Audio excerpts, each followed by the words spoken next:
ഈ ഓണത്തിന് അടയില്ലാത്ത അടപ്പായസമാക്കിയെങ്കിലാ. ഇത് കാണുമ്പോൾ നിങ്ങൾക്ക് അടപ്പായസമായിട്ടല്ലേ തോന്നും, പക്ഷെ ഇത് അടപ്പായസമല്ല കേട്ടോ. ഇതാണ് മക്രോണി പായസം. ഇത് മേ ബി കുറച്ചാളെല്ലാം ഉണ്ടാക്കിയിട്ട് തിന്നിട്ടുണ്ടാവും, പക്ഷെ തിന്നാത്ത ആളുണ്ടെങ്കിൽ ഇങ്ങോട്ട് വാ. ഇതെങ്ങനെ ഉണ്ടാക്കുന്നത് നോക്കിയെങ്കാ. ആദ്യം തന്നെ പാസ്തയോ മക്രോണിയോ എന്ത് വേണമെങ്കിലും എടുക്കാം. ഞാനിപ്പോൾ 1 കപ്പ് പാസ്ത എടുത്തിന്. ഇനി ഇത് മിക്സിയിലിട്ടിട്ട് ഒന്ന് ക്രഷ് ആക്കിയിട്ട് എടുക്കണം. നല്ലോണം പൊടിഞ്ഞോണ്ടാ, ജസ്റ്റ് ക്രഷ് ആക്കിയിട്ട് എടുത്താൽ മതി. എന്നിട്ട് ഒരു അരിപ്പ വെച്ചിട്ടായിട്ട് അത് അരിച്ചെടുക്കണം. അതിൻ്റെ പൊടിയെല്ലാം മാറ്റിയിട്ടായിട്ട് ഈ ക്രഷ് ആക്കിയത് വേറെ എടുത്തേക്കാം. എന്നിട്ടായിട്ട് വേറൊരു പാൻ എടുത്തിട്ട് അതിലേക്ക് ഷുഗർ ഇട്ടിട്ട് ഒന്ന് കാരമലൈസ് ചെയ്തെടുക്കണം.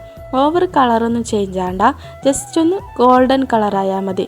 ഇതുപോലെ ആയിട്ടാകുമ്പോൾ ഇതിലേക്ക് പാലൊഴിച്ച് കൊടുക്കണം. ഞാനിപ്പോൾ 2 കപ്പ് പാലൊഴിച്ച് കൊടുത്തിന്.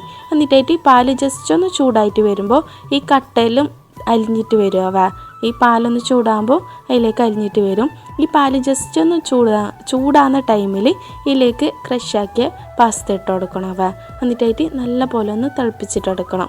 ഇത് നല്ല പോലെ തിളപ്പിച്ചിട്ടെടുത്തിട്ടായിട്ട് ഇതിലേക്ക് കണ്ടൻസ് മിൽക്കും പിന്നെ ഫ്ലേവറിന് വേണ്ടിയിട്ട് ഞാൻ 2 ഏലക്കയും ഇട്ട് കൊടുത്തിനാവ. അത് നിങ്ങൾക്ക് വേണ്ടെങ്കിൽ സ്കിപ്പ് ചെയ്യുക. എന്നിട്ടായിട്ട് ഈ പാസ്ത ഒന്ന് കുക്കാക്കിയിട്ട് എടുത്താൽ മതി.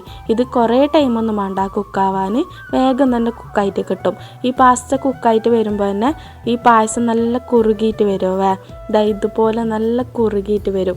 ഇത് ലാസ്റ്റിൽ വേണമെങ്കിലില്ലേ നിങ്ങൾക്ക് നെയ്യിൽ വറുത്തിട്ട് കാഷ്യും റൈസിൻസ് എല്ലാം ഇട്ട് കൊടുക്കുക. എനിക്ക് ഇഷ്ടമല്ലാത്തതുകൊണ്ട് ഞാനത് ഇട്ട് കൊടുത്തിട്ടാണ്. പിന്നെ ഇത് ചൂടോടെ കഴിക്കാനും നല്ല രസമുണ്ട്.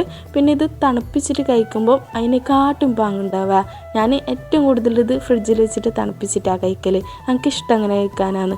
ഇതിൽ ഐസ്ക്രീമിലിട്ട് കഴിക്കാനും നല്ല പാങ്ങുണ്ടാവുക. ഇത് മക്രോണി വെച്ചിട്ടാക്കുന്ന പറഞ്ഞിട്ട് പാങ്ങില്ല എന്നൊന്നും വിചാരിക്കണ്ട. ഇതെന്തായാലും മസ്റ്റായിട്ട് ട്രൈ ആക്കി നോക്കണ്ട തന്നെ. എല്ലാവരും ഒന്ന് ട്രൈ ആക്കിയിട്ട് നോക്കണവേ.